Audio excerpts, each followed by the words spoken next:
one of the biggest skills that a leader, best skill that I can have is listening.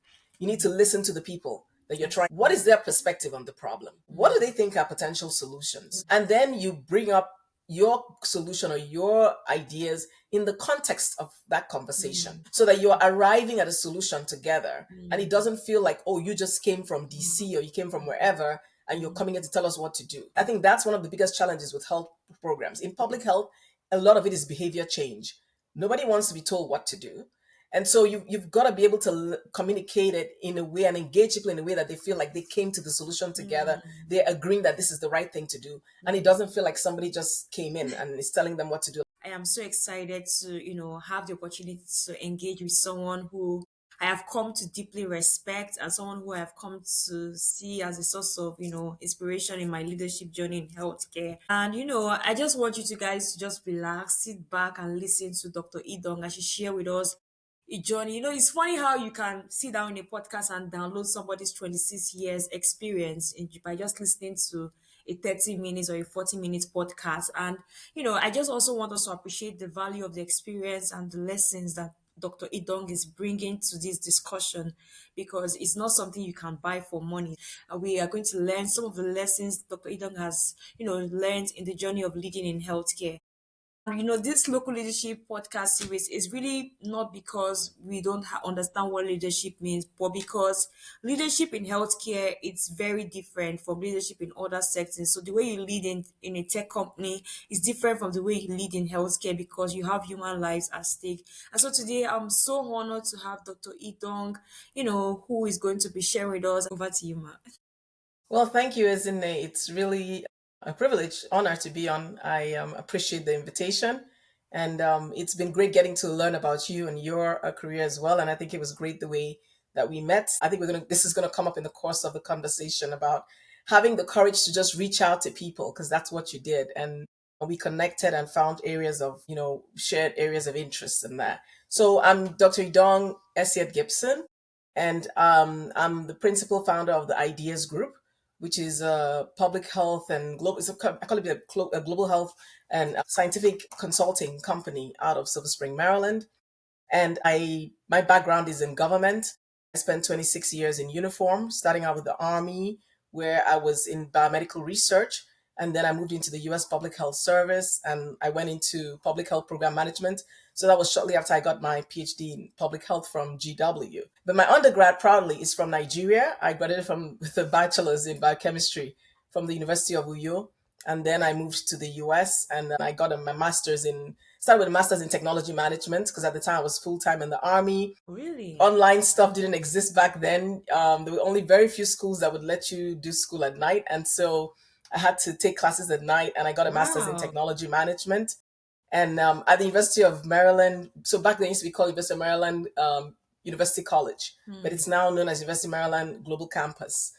So, but then later on, as we talk today, we get into the story of how I got into public health because then I went back and I got a master's. Actually, wanted to get a PhD in public health at the time, but GW would not let you do a PhD if you didn't have an MPH.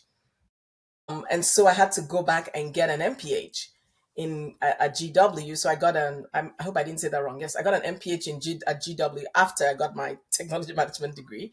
And then I went to Walden for my PhD, which was the only school at the time only one of two schools in the US at the time that allowed you to be able to do your work. So not even virtually, but it's like you had to go in once a quarter in person, but they let you do the rest of it remotely. Wow. That's the story of how I Wow, got you into said a public lot health. already in just what you've just said right now about, you just going back for knowledge, just thirsting. And imagine night school. Like, I can't even imagine it working.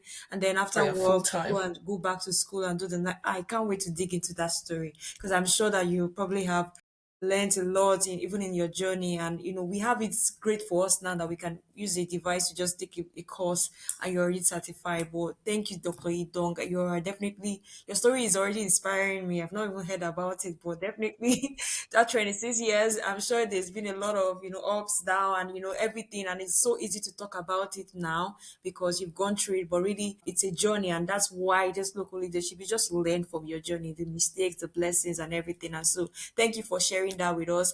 Dr. Idong is well versed. You can see she has two masters. She has a PhD. She has a BSc molecular. So I don't think there's any better person to talk about healthcare leadership than she is. So I think that's why I will just start off with the first question. And I think you already mentioned it in the course of your description and introducing yourself. I'm just curious, like I always ask people this question: why did you choose to pursue a career in public health? And I know you said you were told that you have to do a MPH first before you do your PhD, and you still went ahead. Like who? Like I don't think everybody. So there must be a driving force behind why you chose to pursue a career in public health. So I'm curious to learn about that journey and that's why. Yeah. So the why for me started pretty early. Mm. So when I was in high school in Nigeria, Federal Government Girls College, Calabar, I found out that I really fell in love with science. Oh, I okay. loved science. My favorite subjects in school was science and geography. And so, when you get to that, when you graduate, when you're finishing, you're like, okay, what am I going to do? Initially, I was going to go to medical school. So here's another twist to the story. I was going to go to medical school, and I can't remember what it was called. My jam result, my score wasn't high enough for medical school. And I was really passionate about going to the University of Port Harcourt. And when I went there, they said, okay, you need to just find an undergraduate degree, like just do 1 year. If you can hit a 4.0 GPA and come with a Mm. 4.0 GPA, you can transfer to medical school. Yeah. And so I, went back and I was like, what am I going to study? And I found one of my dad's textbooks on biochemistry. And I was Okay. like, ooh, I love biology anyway, so this might work out. And my dad was like, yeah, you should try it out. So I decided to go in, and I did biochemistry at the University of Uyo. The first year got the 4.0 GPA, and then went back to University of Port Harcourt. And they're like, oh, yeah, sorry, that program is over. We're not doing that anymore. Ah. And so I had to go back to school. So talking about ups and downs, I was so Mhm. discouraged and so Mhm. disappointed Mhm. because I thought, when you do Mhm. science, when you like science, you do medicine. Yeah. But Mhm. but I went back and I was so disappointed. So that semester, my GPA dropped to, like, I think it was like I had the lowest GPA I had in the entire course of at the Mhm. university. Mhm. And my dad was like, okay, you know what? You either get yourself together, Mhm. you have to always make adjustments in life. You have to pivot when things don't work out. And so I did the pivot and I went on and I did the biochemistry degree. So when I came to the US, I really wanted to work in science. So Mhm. that desire for science has always been there. And Mhm. so I got into the army and I was doing public health. I was doing biomedical research at the time, so vaccine research. But one day I was at a meeting and I'll never forget, I was sitting in this auditorium at Walter Reed, and the US Surgeon General at the time, Admiral David Satcher, was speaking about public health. I had never heard of public health before. Mhm.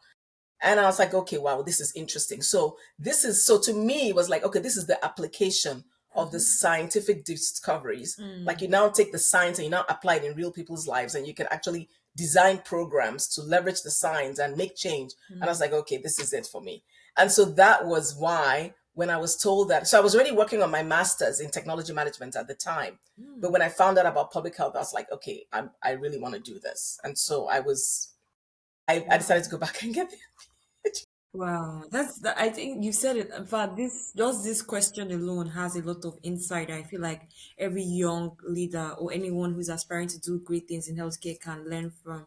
Just also talking about how you pivoted and how you were able to, despite the obstacle, you were able to make something out of it, right? And even still found your purpose in something that you thought were just a trend. And so Yes. many, I'm sure there were a lot of people who were in that hall when that sergeant general gave that speech on public health, but you found a meaning in what he said. You could connect it with your own life, and probably that's Yes. why you came to pursue a career in public health.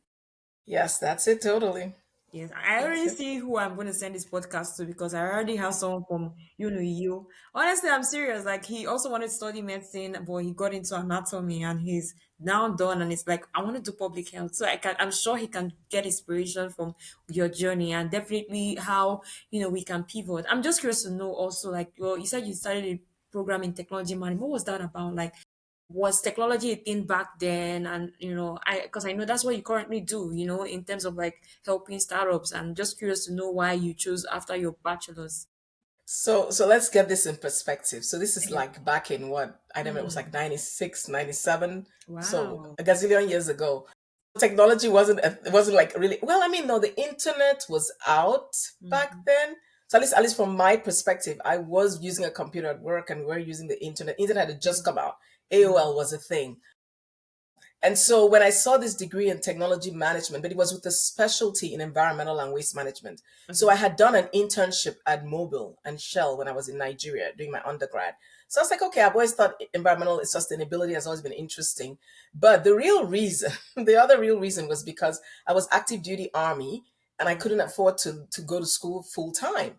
So Mm. there were only a few programs that were offered on base or Mhm. close to base Mhm. that you could go to that allowed you to earn a graduate degree.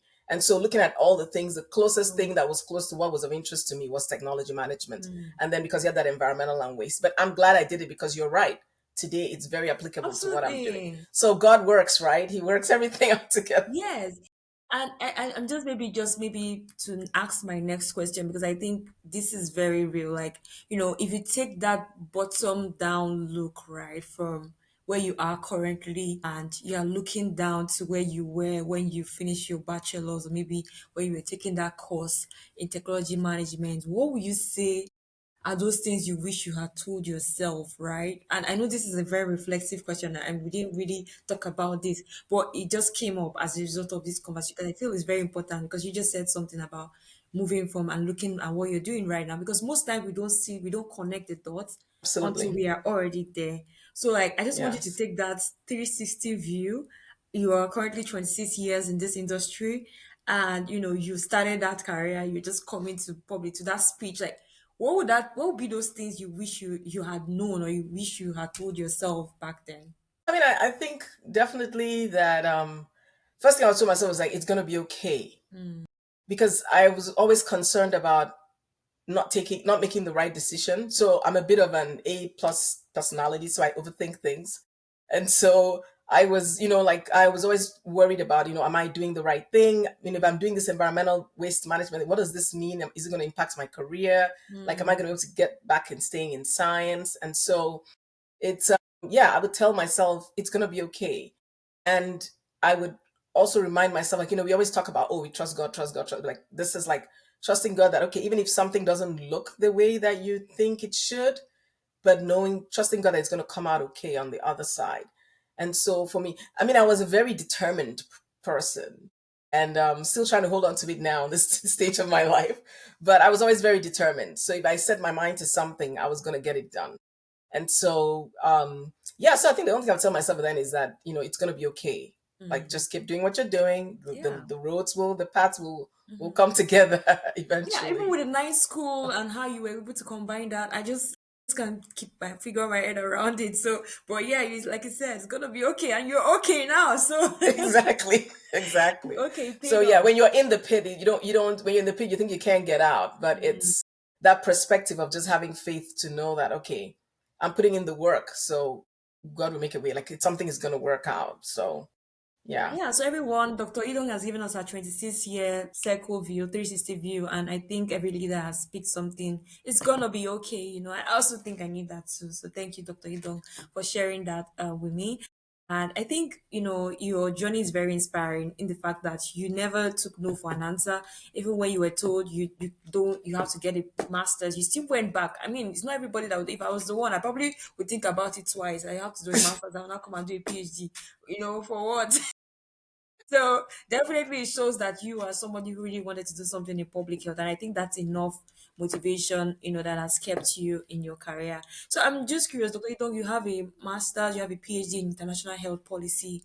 I'm sure you've done a lot of work across different contexts. And the theme of this podcast series is like where culture meets the science, right? And Hmm. from an international view, right, you're a global health leader, you have worked with different brands and different organizations. You are currently still working with your company, Ideas Group, helping healthcare leaders to figure out, how they take their products to market and stuff like that. I'm just curious to know, like, the theme of this podcast is local leadership. And the reason why we chose the team local leadership is because oftentimes people take that global view, and, global view cannot actually help solve a local problem, right? For example, I'm taking a global view as a global health leader, and I want to solve a problem in, say, Louisiana in the United States.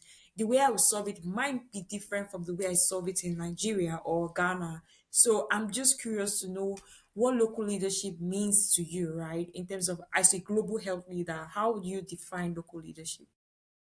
So that's a great question. Local leadership to me is, so it's two parts, right? You as the leader and then the effort you're leading, Mm, right? So when I think of local leadership, I think of, so first of all, leadership to me is the ability to take action, the ability to motivate others hmm. to accomplish a mission. Yeah. And so when you think about the local, so it's really, when you say local, I think of it as the local context. That as a Mm, leader, you always have to think about the local context in which you're trying to implement hmm. whatever you're trying to do, whether you're introducing a new digital health project, I mean product, or you're introducing an HIV prevention program, like whatever it is that you're doing in that sphere, you always have to think about the local context of what you're doing. Hmm. So the example that you gave, like for instance, when I was working here in the US on our public health programs, I mean, because I was in global health, most of my stuff was always global Hmm. health related. So when I worked at the NIH, we were implementing HIV trials in all over the world, actually. Wow. We had sites everywhere in Europe, Asia, Africa, like Hmm. like almost everywhere. And so the way I would think about it is like, even if I was going to do a program here in Maryland where I'm sitting right now, local leadership means engaging with the people that can actually take action, the Mm, decision makers that can help you get accomplish the mission, yeah. right? Whatever that mission is, whether it's getting kids vaccinated or raising awareness about, cancer prevention, right? Hmm. Or HIV prevention. Hmm. Who are the decision makers? Who are the Mm, influencers? yeah. Who are the people that people listen to? You want to make sure that you're engaging with them, you're talking with them about, first of all, and that's what I think with global health, we always get accused of, we come in the helicopter and we have the solutions. You want to get in as a leader and listen. I think one of the biggest skills that a leader, Mm, best skill that I can have, is listening. You need to listen to the people that you're yeah. trying to help. What is their perspective on the problem? What do Mm, they think are potential solutions? mm, And then you bring up your solution or your ideas in the context of that conversation, mm, right? So that you're arriving at a solution together and it mm, doesn't feel like, oh, you just came from DC or you came from wherever and you're mm, coming here to tell us what to do. Because I mm, think that's one of the biggest challenges with health programs. In yeah. public health, a lot of it is behavior change. Nobody wants to be told what to do. And so you've got to be able to communicate it in a way and engage people in a way that they feel like they came to the solution together. Mm, They're agreeing that this is the right thing to do. And it mm, doesn't feel like somebody just came in and is telling them what to do. Like, oh, you need to take your HIV medicine. Okay, because you're counting, because you're reporting. What do I care that you're reporting to DC? But you have to contextualize it for them to say how it impacts their local communities, how it impacts their personal lives, mm, and what is like, why should they do it? mm, Why should they do it? Because it mm, shouldn't just be because you're trying to report and count numbers and get your funding, but the impact on the individuals that are mm, going to be impacted. And that goes the same for patients as well as for the general population as well as the healthcare workers themselves. mhm, So, like when I was working in HIV programming in Zambia, we had to get the sites to report to us, local clinics that the nurses had a gazillion things to do. They were not trying to give you numbers like HIV. They mm, have to report on malaria. They have to report on TB. They have yeah. to report on childhood malnutrition. Like they had a ton of stuff that they had to do. And some of these clinics, it's just two, three people. Mhm. And computers, maybe they have one computer or no computers. Like, so they were Mm, dealing with a lot, the demands. I mean, you would see the lines outside these clinics really long. And you have to talk with them and say, okay, mhm, so, what are you trying to accomplish? How can mm, we help? And mm. then you introduce your program and have that conversation. So I know that was a long answer, but this is, No, I you feel just strongly you about just this. nailed it. You just nailed this answer. Like I feel like I was just about to say, everyone you are hearing from experience, literally somebody who has done it all in different contexts. And I think that's what I appreciate about your journey. You're not just somebody who has worked in one region. You understand how contexts differ, right? And I love the fact that you said motivating the people, because leadership is all about motivation, right? The reason why we name this local leadership is because sometimes you get a master's in public health, you feel like you have the solution to solve the global problem, or you have a master's in international health, and you feel like you don't understand that you actually have to come down to the level of the people in the Yes, market you're absolutely. solving for. So I really appreciate this context you provided. Someone who has done it, someone who has a PhD in international health, she's telling you you have to go down to the root and actually learn from the people, and also listen to the people that you're solving for. So, Dr. Idong, this was you just nailed the answer. I really appreciate that, because most times people just focus on the global landscape and we forget that you have to contextualize solutions. Yeah, absolutely. Yeah. So, I mean, Dr. Idong, you have a very interesting journey. From Nigeria, BSc biochemistry. You've moved to global health. Now you've done a lot of programs, clinical trials here and there, different programs, and now you're even in the innovation space and digital health space. What would you say one of the, maybe just say two, three lessons Mm, you've learned? Because I feel like the reason why I'm asking this is because leadership, I think, is very different across different industries, right? And the reason being that healthcare is one very unique industry in the sense that you're dealing with human lives. The mhm. clinical trial or something you're doing is actually is going to impact, or the research you're doing in your lab or something, it's actually going to impact someone's life. And if the result comes out, maybe somebody wants to falsify the result, it actually has an impact in global health, right? So Absolutely. what are those lessons like, or what are those values in terms of like leading in healthcare that you think that the younger generation should learn, and from your own journey and from your own experience working in healthcare? So I would say, so yes, I mean it's a really great point that you bring, and I've been thinking about this quite a bit. I think the biggest lessons that I've learned is because I was that person who I remember when I deployed with the US Public Health as a US Public Health Service officer to Liberia during Ebola, during the Ebola response. Oh And then, my god. going in, yes, going in and trying to, talk with people about, the different prevention methods that we had, things like you have to have the hand washing. You have the hand washing station in front of the clinic. There's no water inside. You go into the clinic, the pathway for the patients, they don't understand like where they're supposed to go or what, and then people are upset, right? It's hot.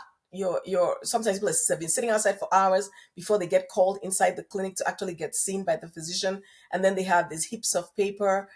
It the lesson that I learned there, and I think it took me on the rest of my career as well, was this whole, like I said before, empowering people to be able to make the choices, the right choices. Hmm. Because at the end of the day, as healthcare leaders, we are inspiring people. We're working with people to get them to make the right decisions around their health, right? And yes, you're right. Leadership is different in different contexts. Because when I think about, leadership, like in the military, like when I was in the army, it was more I think it's called command leadership, where you tell people Yeah. somebody something and they do it, like you just do it, like your job was not to ask questions. You do. I mean, in the US military, yeah, you can ask questions a little bit, but yeah, like, an order is an order. Like if it's an order, you just keep You it just moving, do it. soldier.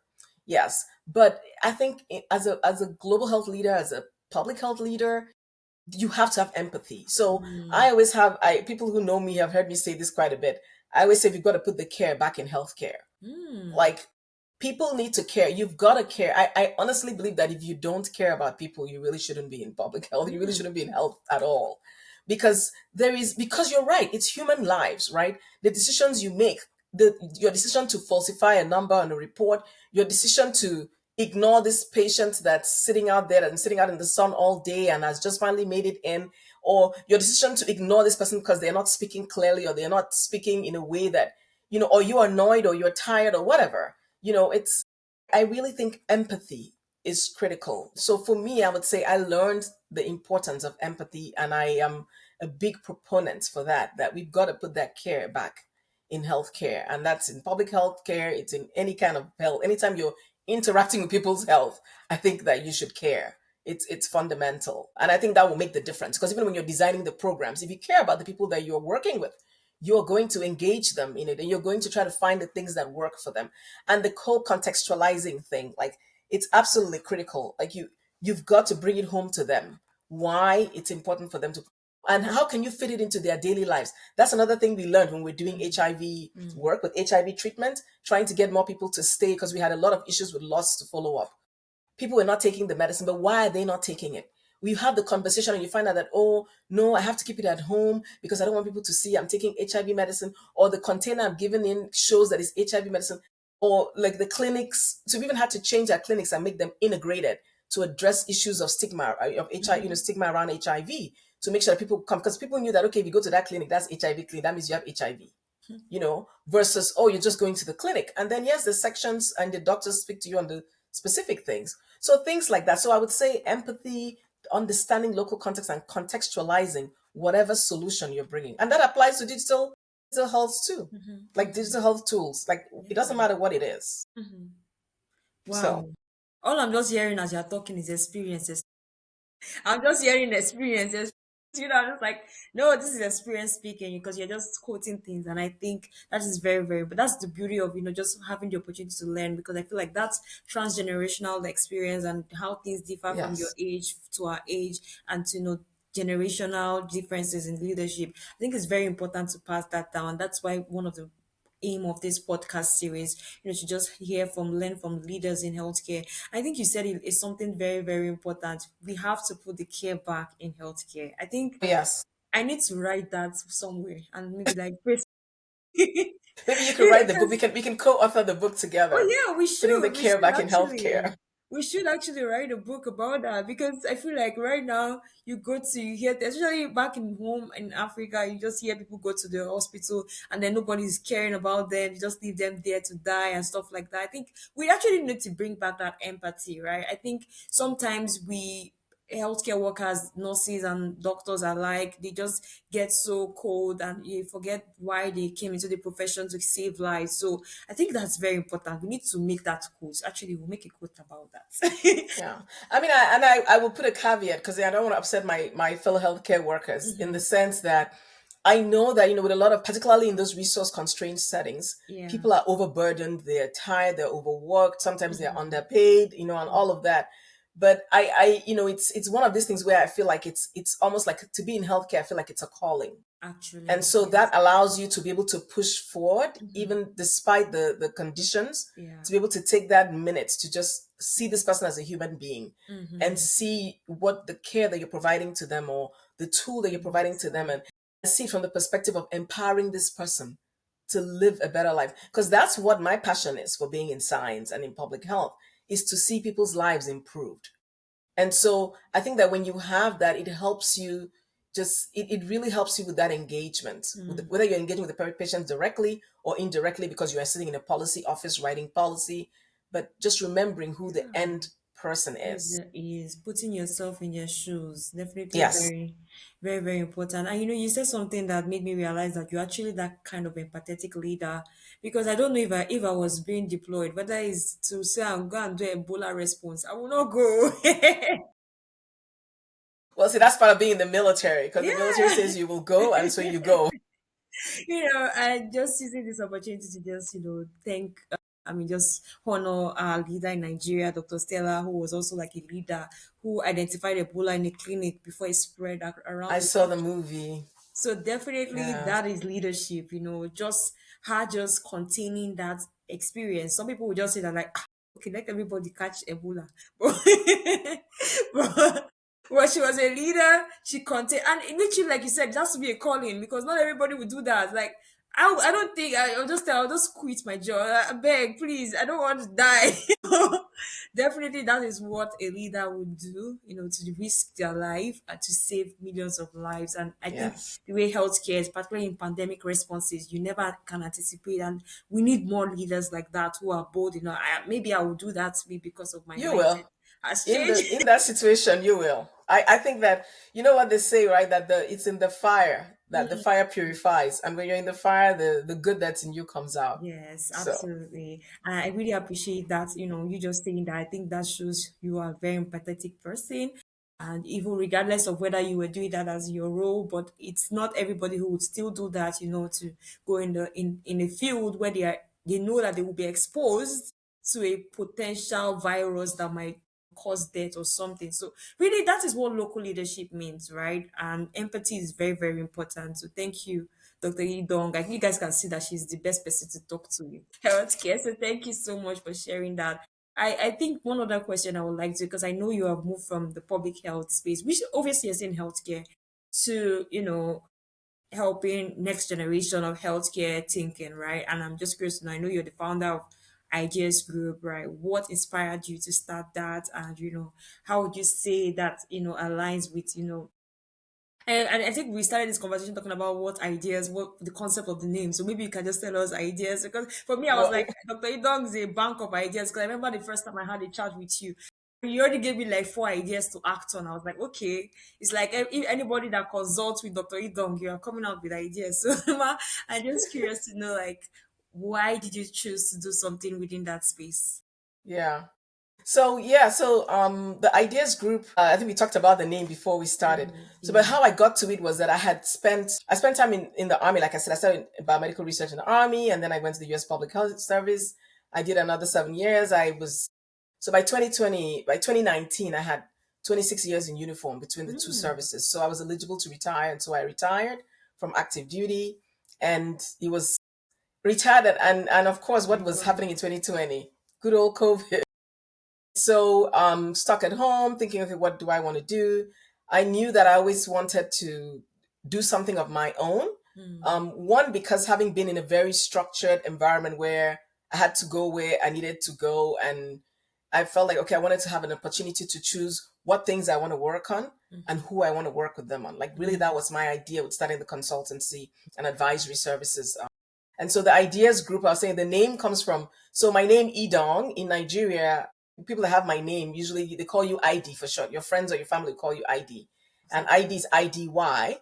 And then it was a play on ideas because I always think of myself as I love to see ideas come to life. And Mm. that's really the core of our business is helping founders get their ideas from that idea concept to an actual MVP, to an actual product or service that can be funded and can be scaled out to impact people's lives. And so that's how I came with the name the Ideas Group.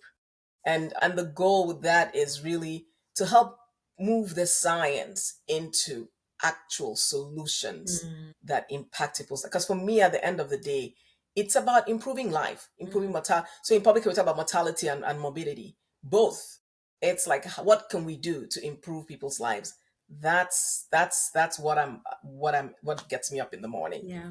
And I can attest to it. Like, I've not really had the opportunity to share, like, but I remember the first idea I shared with you, like, within 30 minutes, I already had, like, branches of the ideas were coming out. So definitely everybody should connect with Dr. Idong because I feel like I mean, 20 years experience is no beans. It's actually like a lot of experience she has under her belt and, just from different contexts, different countries, different global settings, and even her background, it's enough. Like, you don't even need the experience. The background is enough to background. So Dr. Idong, I actually like Funny. that is very inspiring because some people just get retired and just rest. But you are still hungry to do more and to save lives and to touch lives with the work you do. And I think that is what a local leader is and a global leader is. So thank you for inspiring us with that story of your journey. And Ideas Group is a consultancy and advisory firm. I think everybody who wants to do something in healthcare, any setting, should actually reach out to Dr. Idong to just share your idea. And I'm sure she'll be happy to, like, guide and, through her advisory company to just support you in building what you want to build in healthcare. But I see you, I mean, let's go back to the initial conversation of technology management, because I feel like that is very important. You are doing a lot of work with TEDCO and some of these tech organizations, helping them Hmm. to shape their strategy and commercialization plans for different government program and private programs. So I'm curious to know what your thoughts will be right now in terms of like the technology. You started off with you had a computer back then, but technology 26 years ago is not technology now. So how have you kept the pace, and how would you say technology has evolved in healthcare delivery, and what would you say to a health tech founder who is like trying to like start something right now, in Yeah. building for health in different culture and context? No, that's a great question. I mean, technology has come a long way.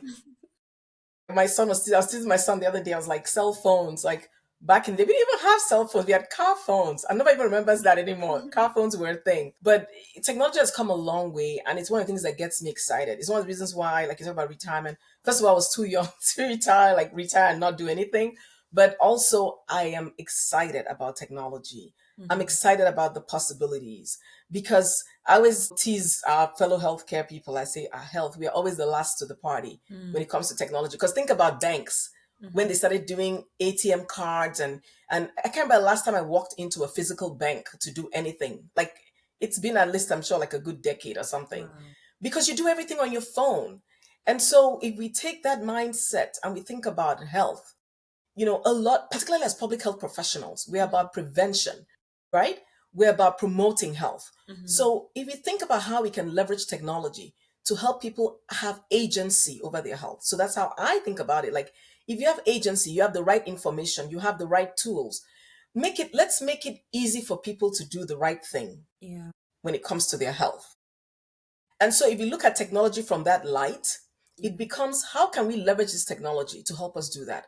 So for instance, we know that now, I know at least in the US it's becoming a thing where you go to the doctor's office and you interact with your doctor and they're talking to you, but they're recording, right? Yes. And they have these tools that use AI to like translate the notes and code and like do this stuff on the back end while you're talking. Your electronic health, now we have electronic health records. I remember when I was in the military, you had to carry your records around in the Yeah. 90s and early 2000s. Those things were like humongous files God. that you had to carry. And then, oh my goodness, you didn't carry the right file or you left your dental file, but you're meant. So it's to know that now we now have electronic health records that are not just like your doctor, but you go out to a different location and you get an MRI or you get a CT scan. Like it all comes back, it's translated. You can make your doctor's appointments on your phone. That's mind blowing. Because It I is. remember when you used to go and you stand in line and you write your name on the paper and you wait for them to cross your name out. And Yeah. so I am excited about what what the applications of technology. And that's just in tools.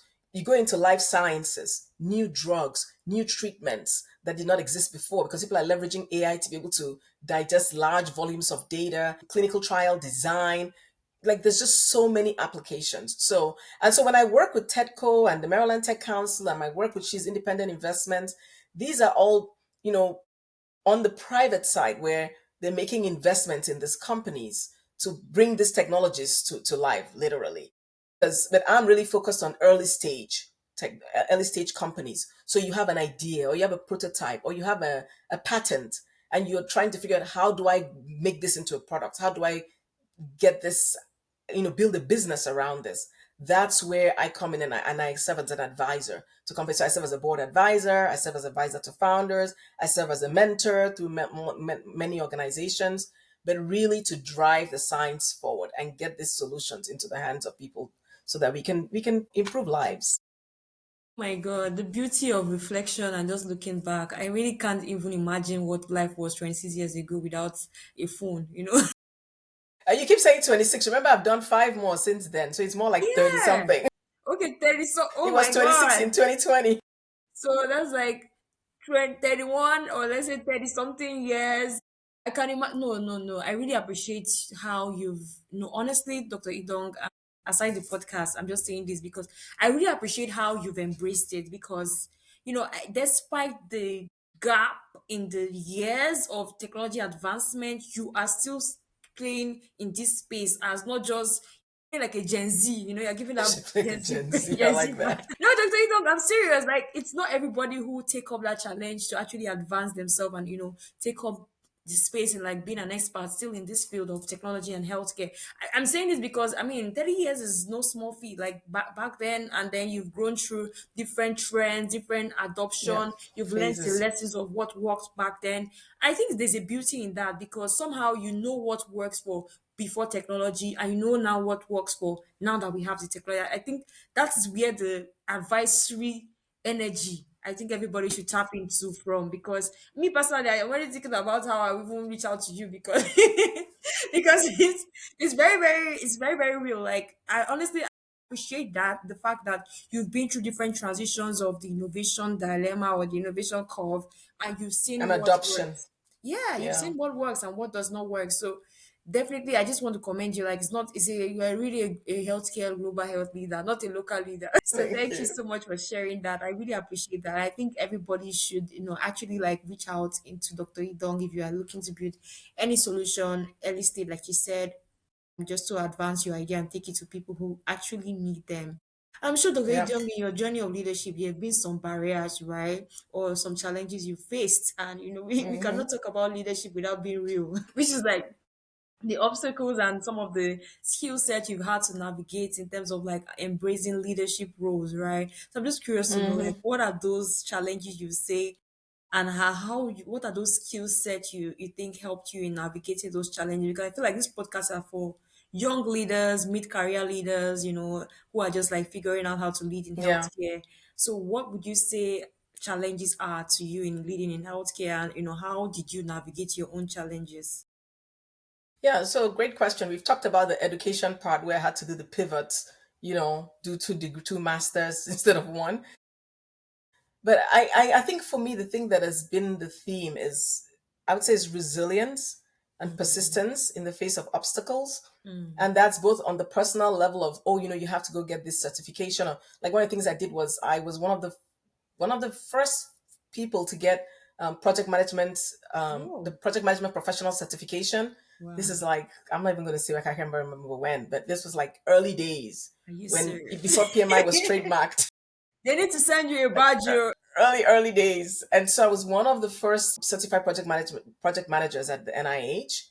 And just like bringing my colleagues along, and we actually our team was one of the first ones that started requiring PMP certification for our contractors who were managing projects for us.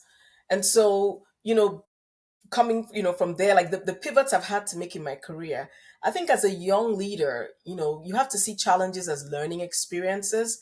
I know that we are in a world where we always celebrate all the success, but nobody gets to success without overcoming failure. I think some people say that, failure. I heard a really clever saying the other day, but I can't remember what it is now. That's what happens when you get older. But anyway, it's I think it's really important as a young leader to be resilient. You try something, it's not working, you take a step back, reevaluate, and see. So I always say, like, think about what you have in your hand, is kind of the motto that I use. What do you Like, have what do in I your have in my hand? hand right now? Like, what is it that I have? What is it that I can do? And I think if you take that approach, you always find a way to move forward. Because yes, so I give an example is when I worked in Zambia. When I first got to Zambia, I've lived in the US for a long time now. Like, I left Nigeria after undergrad. So I lived in the US for a while before I went back to Zambia. I went to Zambia. I'd never been to Zambia before, working for the CDC. The culture is different. Mm, And I guess I didn't really expect that, mm. because I just know, okay, I grew up in Nigeria. I'm African. I know how Africa works. Yeah. But the culture is slightly different in Mm-hmm. the way that people communicate bad, like, people don't like to communicate bad news. Mm-hmm. People tend to be people are quieter, a little more passive, like, compared to like West Africa. I always feel like we always say that West African heat makes us like high energy, gra gra. But people are more laid back, more quieter, less confrontational. Nigeria, annoy somebody, they will get in your face. They're not big on that. And people get like, you upset people when you talk loud. And as a Nigerian, I talk loud. Like, Really? okay, I have to like remember, like, okay, I Wow. have to bring my voice down.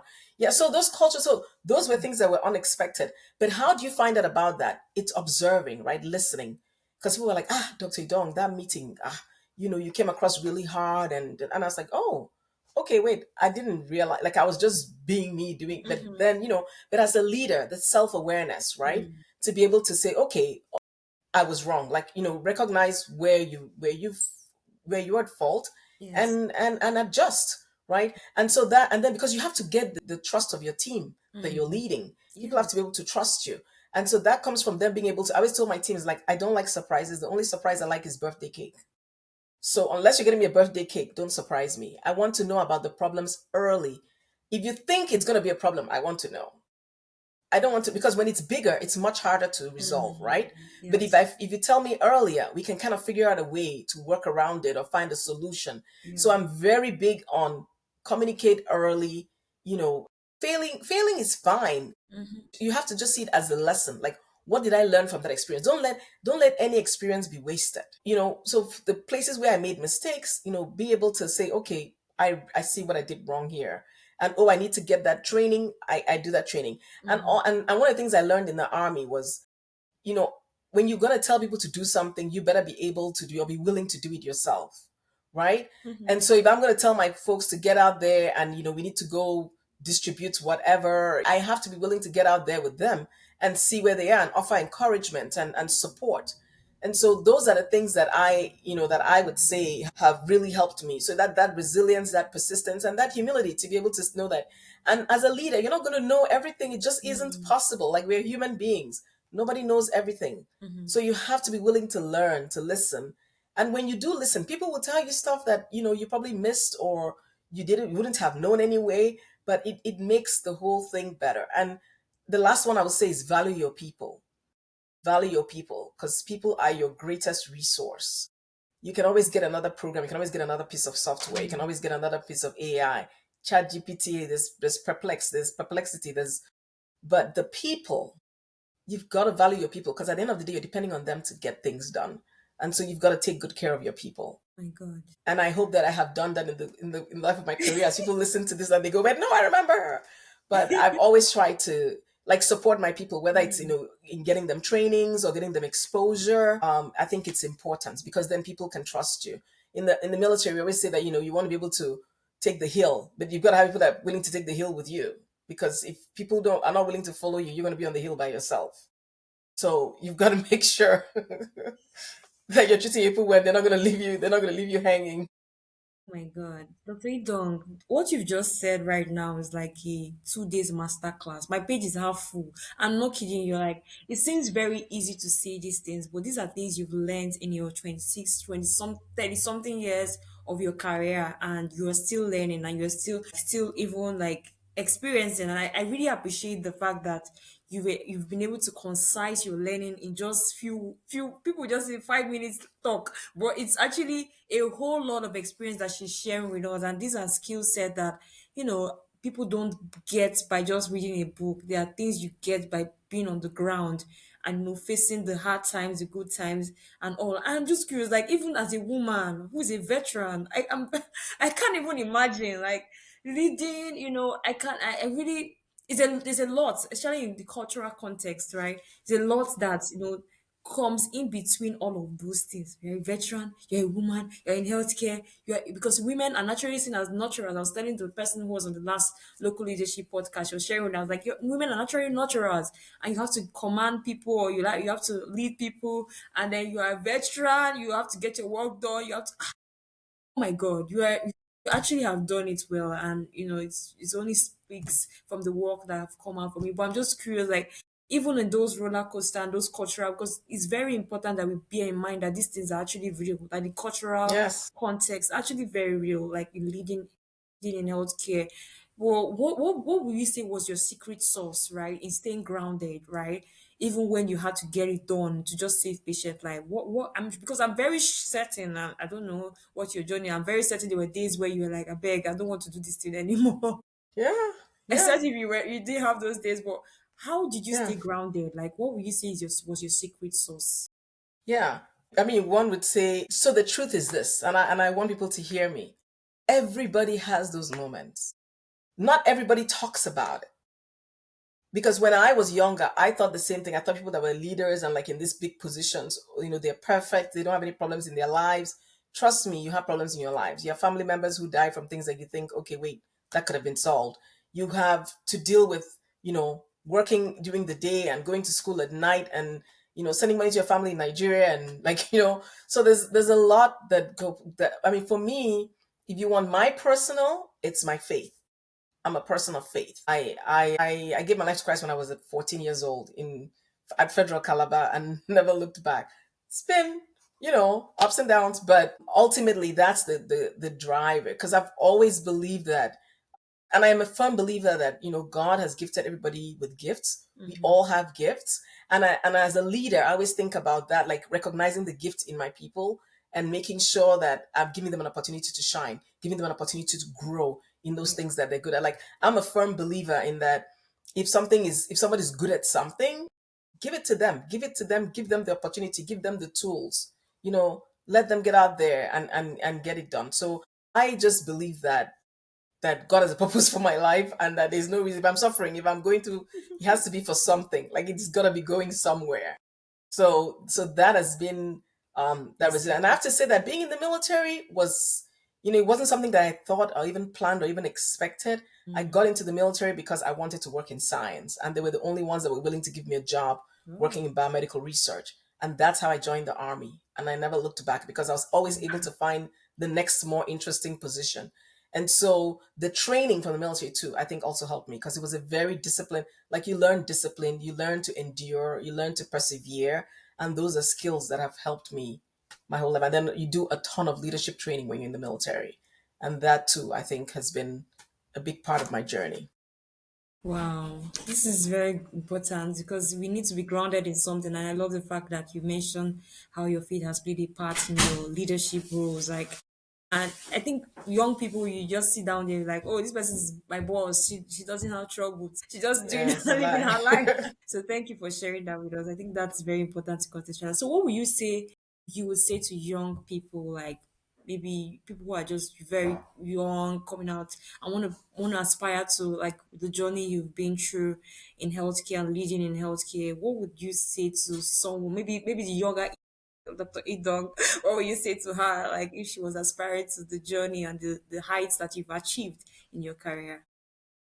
So I that's actually relatable because I now have a high schooler Oh. who's a sophomore in high school, and we have these conversations around like what do you want to do in college and what are you thinking about doing with your life. And I the advice that I wish I had known or given myself back then was, I think I said it already. It's gonna be okay. Mm, Follow the things that follow the doors that open. And I think mm, somebody told me that actually not too long ago. And I thought, mm, oh, that's an interesting. I never thought about it like that, but that's what I was doing. I mm, was going through the doors that opened. Right? If you're young, you're trying to figure it out. Just remember that in 2025 and beyond, my son says the great 2025, you have choices, you have options. The first thing you pick doesn't have to be the thing, mm, right? I started in biomedical research. I thought I was going to stay in biomedical research, mm, but then I discovered public health and fell in love with public health. And so I say, pursue the thing that's in front of you, the yeah. opportunity that is in front of you, the thing that you think, okay, out of these five things, this is the one that seems most interesting. Go with Mm, that. mm, Go with that, and then go to the next thing. And then as you grow, discover your strengths. Take those strengths. We used to do those a lot in the army, personality tests and strength tests, and take those things. They're helpful. Don't It's not gospel, but mm, it gives you perspective to say, okay, I think I'm kind of like this kind of person. I kind yeah. of like this. But lean into those things that you like, lean into those things that you're strong in, and those paths will open. And don't get discouraged because one person says no, or oh, you don't belong. I still have to overcome that. What do we call it? There's a term that they've used here in Imposter? the US that Is it imposter syndrome? imposter syndrome. Thank you. That's it. Yeah, like I still have to Really? overcome that sometimes. Oh yes. Or at my stage doesn't mean there's still rooms that you walk into that you kind of feel like, ooh, maybe do I really belong here? But you have to be able to say, there's a reason why I'm here. If this door opened, it opened for a reason. That means I have something to contribute. I have Yeah. a voice, and use your voice. And I really encourage young women, lean in, have the courage. Just have the courage to follow those things that you know that you're good at, and use your voice. And when you get there, help somebody else, bring somebody else along, tell somebody else your story, share some advice. That's why I do a lot of mentoring and advisory, because I really believe in people not making the same mistake. Like, if you've already made, make a new one. Like, don't make the ones we've already made. Wow.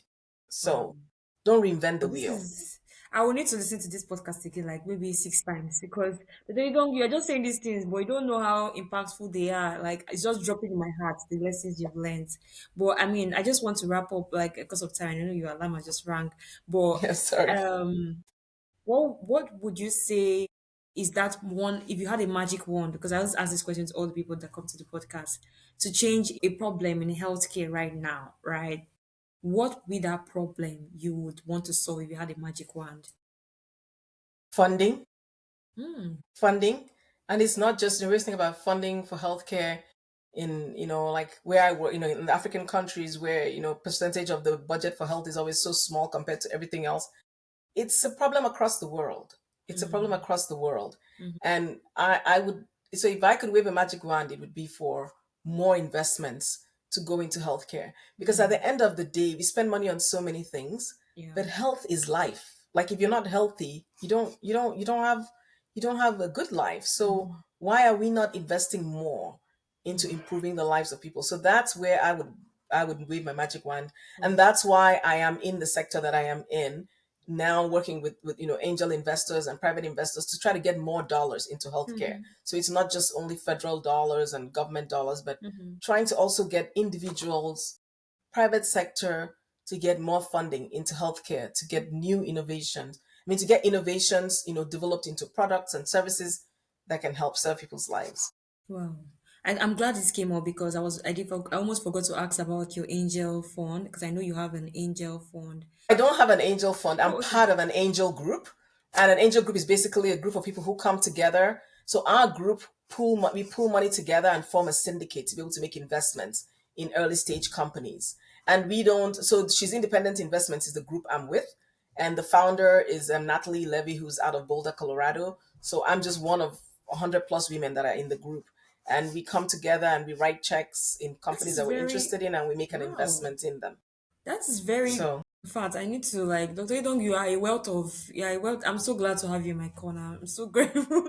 I'm so grateful because I feel like this is also a big problem because women actually face a lot of challenges getting investments for any business they want to start, and I love the fact and that you. solving women's problems. If you look Yeah. at the data, Mm-hmm. solving women's problems, women's health research has just started recently getting attention and Yeah. getting more funding and getting more interest, but it's not always been a priority.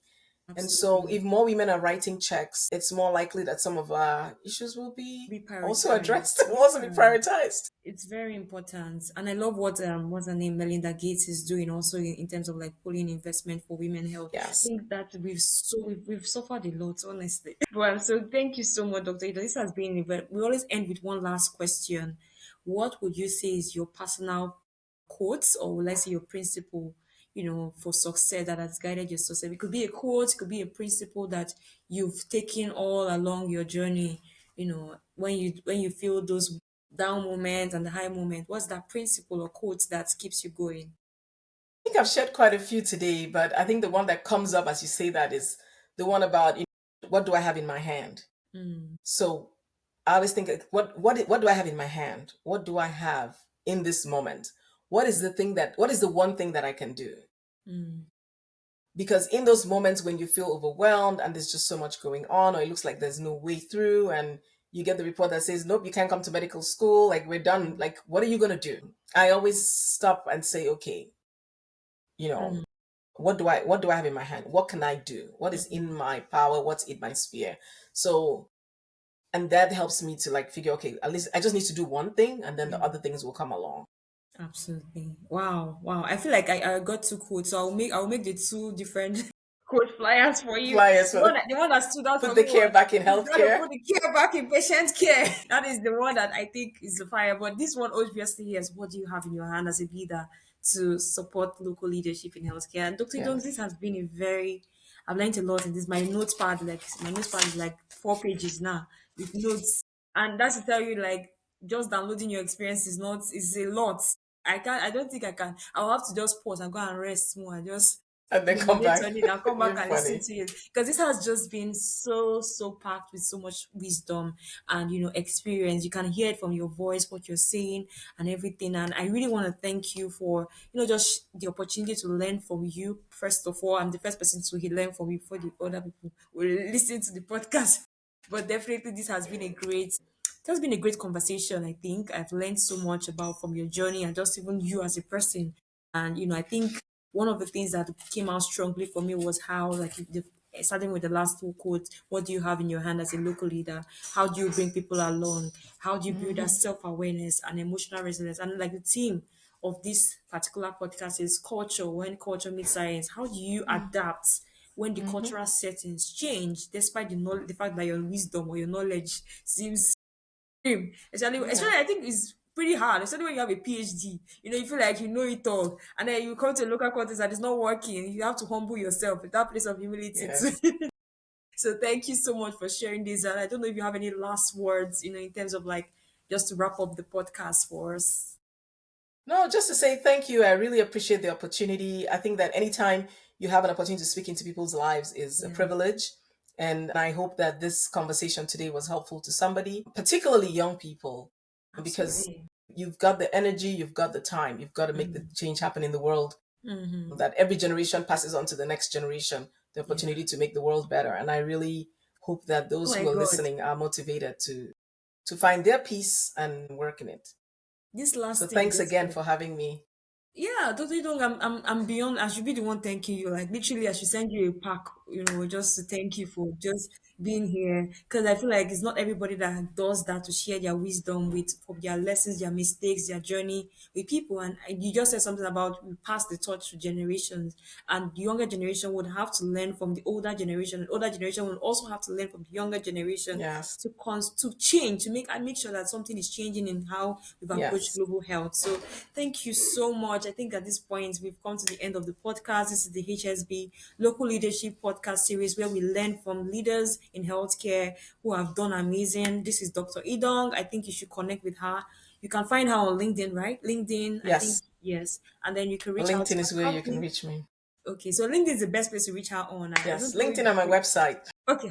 Yes, Yes. so please reach out to her, and I'm sure if you have any questions or comments to make to her, or you just want advisory for your business, I think she's very passionate about advisory right now. So if you need any advisory, in your company or in your board, Dr. Yidong is the person. As you can see, you've already had 30 something years experience, and she's seen changes across generations. So I just want to recommend her, not because of this podcast, but because I've known her as a person. And like I said, her name is Ideas. Ideas flow through her. Like literally, she's a bank of ideas, and I can testify for this because just a 30 minutes conversation I had with Dr. Idong, I had like 4 ideas from that meeting I had, and I'm sure if I had engaged her more, maybe by now I would have become Bill Gates. So, and thank you to all our audience who will listen to this podcast, and do have a great weekend. Thank you. Thank you.